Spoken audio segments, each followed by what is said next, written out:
How to enable JavaScript on Google Chrome browser. Hello guys, in today's video I'm going to show you how to enable JavaScript on your Google Chrome browser easy and fast in less than 1 minute. So all what you have to do is so simple.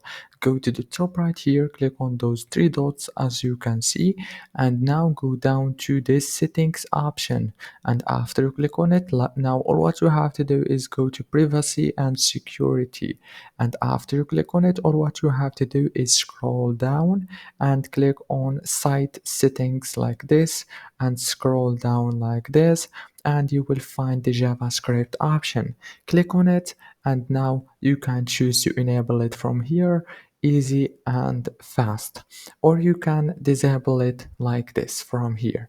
If this video was helpful, please don't forget to like and subscribe, and thank you so much for watching until the very end. See you later.